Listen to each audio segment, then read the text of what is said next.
दोस्तों नमस्कार। आज एक बहुत ही मार्मिक महाभारत से एक प्रसंग लेकर के आपके सामने उपस्थित हूँ। यह सुनना बहुत ज़रूरी है और जानना बहुत ज़रूरी है।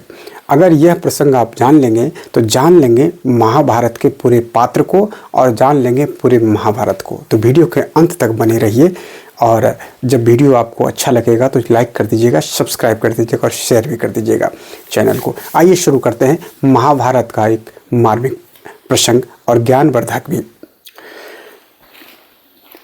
शास्त्र कहते हैं कि 18 दिनों के महाभारत युद्ध में उस समय की पुरुष जनसंख्या का 80% सफाया हो गया था। युद्ध के अंत में संजय कुरुक्षेत्र के उस स्थान पर गए जहां संसार का सबसे महानतम युद्ध हुआ था। उसने इधर उधर देखा और सोचने लगा कि क्या वास्तव में यही युद्ध हुआ था। यदि हाँ, यहाँ युद्ध हुआ था तो जहाँ वो खड़ा है वहाँ की जमीन रक्त से सराबोर होनी चाहिए थी, क्यों नहीं है? क्या वो आज उसी जगह पर खड़ा है जहाँ महान पांडव और कृष्ण खड़े थे? संजय सोच रहे हैं। तभी एक वृद्ध व्यक्ति ने वहाँ आकर धीमे और शांत स्वर में कहा, आप उस बारे में सच्चाई कभी नहीं जान पाएंगे संजय। संजय ने धूल से बड़े से गुब्बार के बीच दिखाई देने वाले भगवा वस्त्रधारी एक वृद्ध आदमी को देखने के लिए उसके ओर सिर घुमा लिया। मुझे पता है कि आप कुरुक्षेत्र युद्ध के बारे में पता लगाने के लिए यहाँ हैं, लेकिन आप उस युद्ध के बारे में तब तक नहीं जान सकते जब तक आप ये नहीं जान लेते कि असली युद्ध क्या है। बूढ़े आदमी ने रसमयी ढंग से कहा। तुम महाभारत का क्या अर्थ जानते हो? तब संजय ने उस रहस्यमय व्यक्ति से पूछा। वो कहने लगा, महाभारत एक गाथा नहीं, एक वास्तविकता भी है, निश्चित रूप से एक दर्शन भी है। क्या आप मुझे बता सकते हैं कि दर्शन क्या है? संजय ने निवेदन किया उस बूढ़े आदमी से। अवश्य जानता हूं, बूढ़े आदमी ने कहना शुरू किया। पांडव कुछ और नहीं बल्कि आपकी 5 इंद्रियां हैं, दृष्टि, गंध, स्वाद, स्पर्श और श्रवण। क्या आप जानते हैं कि कौरव क्या है? उसने अपनी आंखें संकीर्ण करते हुए पूछा। कौरव ऐसे 100 तरह के विकार हैं जो आपकी इंद्रियों पर प्रतिदिन हमला करते हैं, लेकिन आप उनसे लड़ सकते हैं और जीत भी सकते हैं। पर क्या आप जानते हैं कैसे? संजय ने फिर से 9 में सिर हिला दिया। जब कृष्ण आपके रथ की सवारी करते हैं, यह कहकर उस वृद्ध व्यक्ति बड़े प्यार से मुस्कुराए और संजय अंतर्दृष्टि खुलने पर जो नवीन रत्न प्राप्त हुआ उस पर विचार करने लगा। कृष्ण आपकी आंतरिक आवाज, आपकी आत्मा, आपका मार्गदर्शक प्रकाश है, और यदि आप अपने जीवन को उसके हाथों में सौंप देते हैं तो आपको फिर चिंता करने की कोई आवश्यकता नहीं है। वृद्ध आदमी ने संजय को देखते हुए कहा। संजय अब तक लगभग चेतन अवस्था में पहुंच गया था, लेकिन जल्दी से एक और सवाल लेकर आया। फिर कौरवों के लिए द्रोणाचार्य और भीष्म क्यों लड़ रहे थे? उस बूढ़े आदमी ने उत्तर दिया, भीष्म हमारे अहंकार का प्रतीक है, अश्वत्थामा हमारी वासनाएं, इच्छाएं हैं जो कि जल्दी नहीं मरती, दुर्योधन हमारी सांसारिक वासनाओं, इच्छाओं का प्रतीक है, द्रोणाचार्य हमारे संसार हैं, जयद्रथ हमारे शरीर के प्रति राग का प्रतीक है कि ये देह हूं का भाव है, द्रुपद वैराग का प्रतीक है, अर्जुन मेरी आत्मा है, मैं ही अर्जुन हूं और स्वनियंत्रित भी हूं, कृष्ण हमारे परमात्मा है, पांडव 5 नीले वाले चक्र भी है, मूलाधार से विशुद्ध चक्र तक द्रौपदी कुंडलिनी शक्ति है, वह जागृत शक्ति है जिसके 5 पति 5 चक्र है। ओम शब्द ही कृष्ण का पांचंग शंख है, शंखनाद है, जो मुझ और आप आत्मा को ढाढ़स बंधाता है कि चिंता मत कर, मैं तेरे साथ हूँ।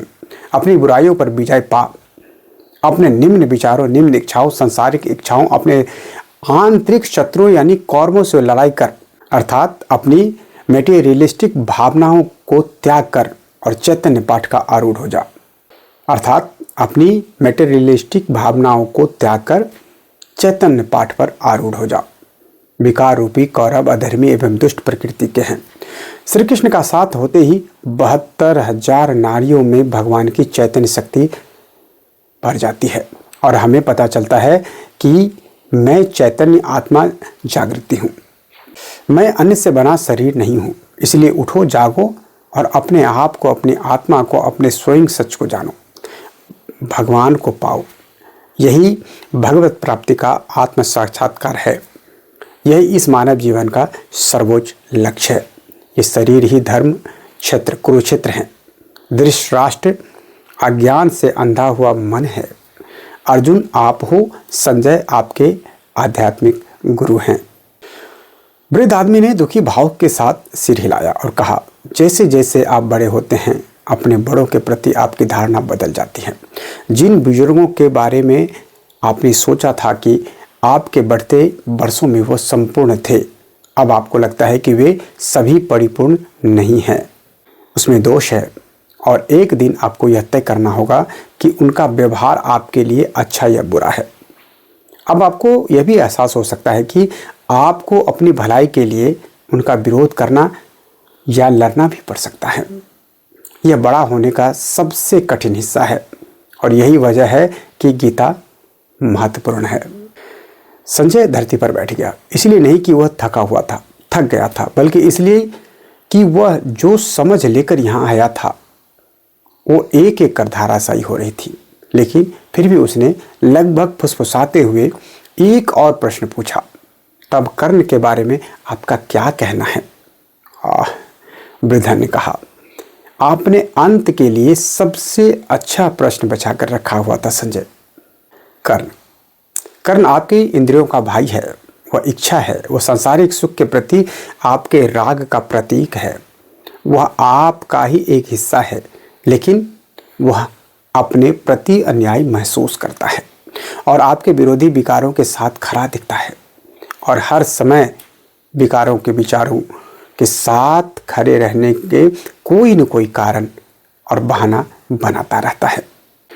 क्या आपकी इच्छा आपको विकारों के वशीभूत होकर उसमें बह जाने या अपनाने के लिए प्रेरित नहीं करती रहती है?